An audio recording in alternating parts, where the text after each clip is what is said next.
Assalamu alaikum wa rahmatullahi wa barakatuh. Bienvenue dans cet épisode 2 des erreurs de parcours. Aujourd'hui, on va parler de l'anachronisme. C'est le fait de se tromper d'époque et donc d'attribuer, d'appliquer des concepts, des idées, des choses à une époque où ces choses-là n'existaient pas encore, tout simplement. Alors, on peut constater des erreurs de ce type dans diverses branches des sciences religieuses. On va parcourir quelques cas et on va commencer par la terminologie dans la continuité de l'épisode précédent. Alors, en quoi consiste une erreur anachronique dans la terminologie? Par exemple, si vous lisez un livre qui traite des causes de la révélation des versets, ce qu'on appelle Esbab al-Nuzul, vous verrez que les savants utilisent souvent le terme Nazala pour dire que ce verset est descendu par rapport à telle situation. Mais si vous lisez un ouvrage où on peut trouver des paroles de compagnons, comme une compilation d'un hadith, et que vous voyez qu'un compagnon dit «Je pense que ce verset est descendu par rapport à tel événement», il ne veut pas forcément dire que c'est la cause de la révélation. Peut-être que ce compagnon veut juste dire que ce verset illustre, reflète bien cet événement. Voilà. Alors, toujours dans les versets du Coran, il y a une erreur qui est souvent commise, c'est de penser que la période à laquelle un verset est révélé correspond forcément à la période à laquelle il est mis en application. Alors que non, c'est pas synchro et il peut y avoir vraiment un décalage de plusieurs années entre les deux. D'ailleurs, Suyuti a un chapitre pour traiter de ce sujet dans son ouvrage Elitran. Il a intitulé ce chapitre Ma ta'akhara hukmuhu an nuzulihi wa ma ta'akhara nuzuluhu an hukmihi. Il cite comme exemple les ablutions. On sait que les musulmans priaient déjà depuis l'époque mécoise, mais le verset des ablutions est dans une sourate médinoise, à savoir la sourate 5, donc El-Maïda, la table servie. Et c'est même l'une des dernières sourates à avoir été révélée. Alors bon, je sais que quand on dit qu'une sourate est mécoise ou médinoise, c'est par rapport au caractère majoritaire de ces versets, parce qu'une sourate peut contenir des versets mécois et médinois en même temps. Enfin bref. Et si je vous dis tout ça, c'est pas juste des connaissances théoriques, il peut y avoir vraiment un impact juridique derrière. Par exemple, lorsque j'avais traité de la question de la shura, la consultation, dans mon livre La participation politique en islam, eh ben, j'essayais de savoir quel était le statut de la shura. Est-ce qu'elle est obligatoire, recommandée? Donc il y a divergence chez les savants. Et ceux qui disent qu'elle est obligatoire, ils se basent sur le verset 38 de la sourate 42, où Allah dit en décrivant les croyants: et ceux qui répondent à l'appel de leur Seigneur accomplissent la salat, se concertent entre eux à propos de leurs affaires et dépensent de ce que nous leur attribuons. Et là, les savants qui pensent que c'est obligatoire disent, vous voyez, la shura, elle est placée entre la salat et la zakat, et ces deux actes obligatoires, c'est même les deux piliers les plus importants après la profession de foi, et donc il y a là un indice très fort que la shura est obligatoire. Alors j'avais été surpris lorsque j'avais lu une thèse de doctorat qui s'appelle l'imam al-Udma d'un certain Damiji, et lui il était plutôt d'avis que la shura est juste recommandée, et il contre-argumentait par rapport au verset que je viens de citer en disant non, non, ce verset il est dans la sourate 42, or la sourate 42 est mécoise, et on sait que la zakat a été mise en application à partir de la période médinoise, donc dans ce verset il ne s'agit pas de la zakat, mais juste des sadaqat, des aumônes, qui ne sont pas forcément obligatoires. Alors ici, il y a une erreur de type anachronisme, même si ce qu'il dit peut à première vue sembler très correct, mais non en fait, parce que comme je l'ai dit, Allah peut déjà parler de la zakat, donc la révéler avant sa mise en application, et même s'il y a un décalage de plusieurs années entre les deux. Or, quelle est la preuve? Et on a une autre sourate mécoise, la sourate 70, donc Al-Ma'arij, où Allah dit, en décrivant les croyants toujours, وَالَّذِينَ فِي أَمْوَالِهِمْ حَقٌّ مَعْلُومٌ لِلسَّائِلِ وَالْمَحْرُومِ. Et donc Allah dit, en parlant des croyants, et ceux qui dans leurs biens, il y a un droit bien déterminé pour ceux qui sont dans le besoin. Et donc, le fait qu'Allah dit un droit bien déterminé, haqqun ma'loum, ça prouve qu'il s'agit de la zakat, parce que la zakat, il y a une valeur précise qui sera effectivement révélée, tous les détails seront révélés durant la période médinoise et sera mis en application durant la période médinoise, mais ça n'empêche pas la possibilité qu'Allah en parle bien avant, même déjà durant la période mécoise.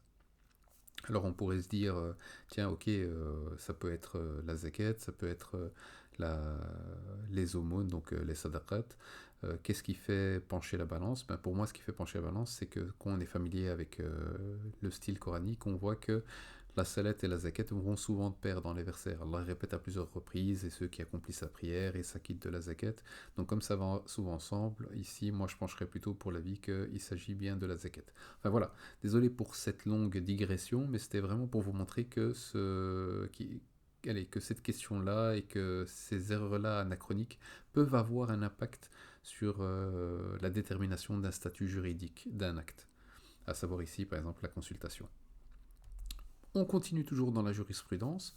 Je me souviens avoir écouté par le passé un prédicateur qui avait à un moment dénigré, on va dire, l'école Hanbalite, et il s'appuyait sur l'imam Tabari, qui n'avait pas repris les avis de l'école Hanbalite dans son ouvrage de fiqh comparé qui s'intitule Ikhtilaf Ulama al-Amsar. Donc c'est un livre où l'imam Tabari a cité l'avis de plusieurs imams juristes comme l'imam Malik, l'imam Shafi'i sur certaines questions, mais il ne reprend pas l'avis Hanbalite. Et donc là, ce prédicateur vous voyez ici il écarte l'avis Hanbalite. D'ailleurs, l'imam Tabari, lorsqu'il fut questionné par les Hanbalites de son époque, ils lui ont reproché cela. Il leur a répondu Lam yakun Ahmed faqihan innama kana muhaddithan. Ahmed n'était pas un juriste, c'était plutôt un savant de la science du hadith. Alors ici, il y a une erreur anachronique. Pourquoi? Parce qu'on sait que Tabari est mort en l'an 310 de l'Hégire. Or, ce n'est qu'au début du 5e siècle de l'Hégire, donc beaucoup plus tard, que l'école Hanbalite fut considérée comme une école à part entière. D'ailleurs, il y a une autre parole de l'imam Tabari, qu'on cite moins, où il dit, lorsqu'on le questionne à ce sujet, il dit Ma ra'aytuhu, en parlant de l'imam Ahmed, Ma ra'aytuhu ruwiya anhu wa la ra'aytu lahu ashab yu'awwalu alayhim. Donc je n'ai pas vu qu'il avait des gens qui rapportent ces paroles et des compagnons sur lesquels je pouvais on va dire, m'appuyer pour connaître la vie de l'imam Ahmed. Donc voilà, c'était encore... l'école n'était pas vraiment encore établie, c'était encore les débuts, et donc c'est plus tard, comme je l'ai dit, au début du 5e siècle de l'Hégire, notamment grâce aux travaux d'Al-Khalal et d'Ibn Hamd, que l'école vraiment va s'affirmer. Et je rajoute une petite parenthèse, c'est que l'imam Tabari, avant de devenir, on va dire, mujtahid et d'avoir ses propres avis et même sa propre école qui va disparaître plus tard, mais soit, il était de formation shafi'ite. Et on sait que l'imam Shafi'i a dit cette très belle parole au sujet de l'imam Ahmed. Il a dit J'ai quitté Bagdad et je n'y ai pas laissé quelqu'un de plus connaisseur dans la jurisprudence, ni de plus dévot, ni de plus ascète, ni de plus savant que Ahmed. Donc voilà.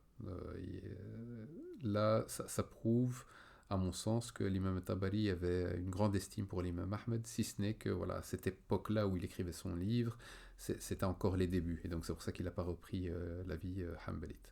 Bon, alors, un autre cas où on peut observer une erreur d'anachronisme, c'est par exemple lorsqu'on cite l'avis d'un des 4 imams, on peut avoir une personne en face qui nous dit non mais moi je vois qu'il y a tel hadith et tel hadith dit le contraire, et lorsqu'on discute avec cette personne, il y a souvent cette phrase qui ressort qui est ah mais peut-être que le hadith n'est pas parvenu à cet imam. Alors ici il y a une forme d'anachronisme. Pourquoi? Parce qu'en réalité lorsqu'il dit ce hadith n'est pas parvenu à ton imam, ce qu'on doit vraiment comprendre, c'est qu'il n'est pas parvenu à l'imam, mais qu'il n'est pas non plus parvenu aux élèves de cet imam, et ainsi de suite, car c'est une école, hein, et donc jusqu'à notre époque, il y a des gens qui s'affilient à l'école et qui ont atteint un certain degré qui leur permet de faire de l'ijtihad au sein des fondements d'une école. Et donc là, il y a une forme d'anachronisme, parce que lui, en gros, cette personne essaye de nous prouver que cet imam n'avait peut-être pas ce hadith, mais ce qu'il dit est beaucoup plus grave en vérité. Ce qui veut dire, c'est qu'on n'a pas ce hadith et qu'on ne l'a pas trouvé depuis l'époque de l'imam jusque maintenant. Ce qui est un peu gros à avaler, voilà, si je peux dire les choses ainsi. Alors, on continue, on peut observer des fois un peu des cas d'anachronisme lorsqu'on traite des lectures du Coran. Par exemple, si vous lisez l'exégèse de Tabari, et vous voyez par exemple ce qu'il dit au sujet du verset 36 ou 37 selon le système de comptage, mais ça c'est un autre sujet, de la sourate 2, donc Al-Baqarah, vous allez voir qu'il va citer les 2 lectures de ce verset, donc Fatalaqa Adamu min Rabbihi kalimatin, qui est la lecture la plus répandue parmi les 10 lectures, mais il y a aussi la lecture d'Ibn Kathir qui dit plutôt Fatalaqa Adama min Rabbihi kalimatun. Donc lui il dit plutôt c'est des paroles qui s'emparèrent d'Adam, plutôt que Adam prit de son Seigneur des paroles. Et donc on va voir que Tabari commence à faire du tarjih, et donc à argumenter pour voir quelle est la lecture la plus correcte, et il va même dire que la lecture d'Ibn Kathir, enfin il cite pas cette lecture-là comme étant la lecture d'Ibn Kathir, mais il dit juste que cette lecture-là n'est pas correcte, même si c'est correct dans la langue arabe, c'est pas correct en tant que lecture. Alors qu'on sait aujourd'hui que ces lectures-là font partie des lectures mutawatira, donc notoires et avérées. Et on ne peut pas reprocher à l'imam Tabari d'avoir dit des choses comme ça dans son tafsir, parce qu'à son époque, il n'y avait pas encore eu tout ce travail de recensement des lectures qui a été effectué par exemple par Ibn Mujahid, Shatibi, etc., Al-Jazari. Et donc, voilà, lui, à sa disposition, il avait des chaînes de transmission et il essayait de déterminer, ah, tiens, quelle lecture me paraît le plus juste selon mes critères. Et autre chose encore, un autre cas d'anachronisme, toujours dans le Tafsir al-Tabari, des fois il peut dire, ah, dans telle région, c'est telle lecture qui est la plus populaire. Or, lorsqu'on voit actuellement les lectures les plus populaires pour un type de verset, par exemple dans une région, on va voir que non. Par exemple dans le Shem, on va voir que c'est la lecture d'Ibn Amr, et on va voir qu'elle diffère de ce que disait Tabari par rapport à cette région. Et c'est tout simplement parce que lorsqu'il y a le recensement des lectures, ben forcément les lecteurs qui ont été sélectionnés par rapport à certains critères, donc ont gagné en popularité, et donc les gens se sont dirigés vers eux pour obtenir des chaînes de transmission, et donc petit à petit, ces lectures-là se sont imposées au détriment d'autres lectures qui ont, on va dire, disparu avec le temps. Alors, avant de clôturer cette petite vidéo, j'ai deux remarques. La première, c'est que c'est pas parce qu'il y a un anachronisme qu'il y a forcément une erreur. Par exemple, on a certains hadiths qui utilisent le terme khilafa. Par exemple, le califat va durer 30 ans, puis viendra la royauté, et autres textes à ce sujet. Pourtant, on sait que le terme khilafa est venu beaucoup plus tard. Il est venu après la mort du prophète sallallahu alayhi wa sallam, lorsqu'on a désigné le compagnon Abu Bakr radiallahu anhu pour être le successeur des affaires politiques. Et donc voilà, ce thème a été une nouveauté. D'ailleurs même, on lit dans les livres d'histoire et on voit qu'Abu Bakr était un peu surpris lorsqu'on l'appelle calife. Alors, est-ce que ça veut dire que les hadiths qui utilisent ce terme-là sont faux? Non, pas du tout, parce que dans la science du hadith, il y a ce qu'on appelle al-riwaya bil-ma'na, donc il y a cette flexibilité que le rapporteur a de rapporter le sens du hadith et pas forcément les termes exacts, bon, sous certaines conditions, comme le fait d'être bien connaisseur de la langue arabe, etc. Voilà.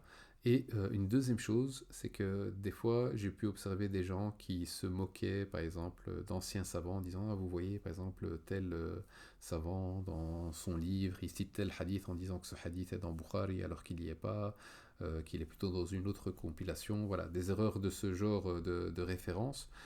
Et c'est facile, au fait, de faire ça à notre époque. Parce qu'à notre époque, on a des outils, on a des bibliothèques numériques, on tape deux, trois mots du hadith et le hadith, le moteur de recherche nous sort le hadith avec toutes les références, dans quel ouvrage, etc.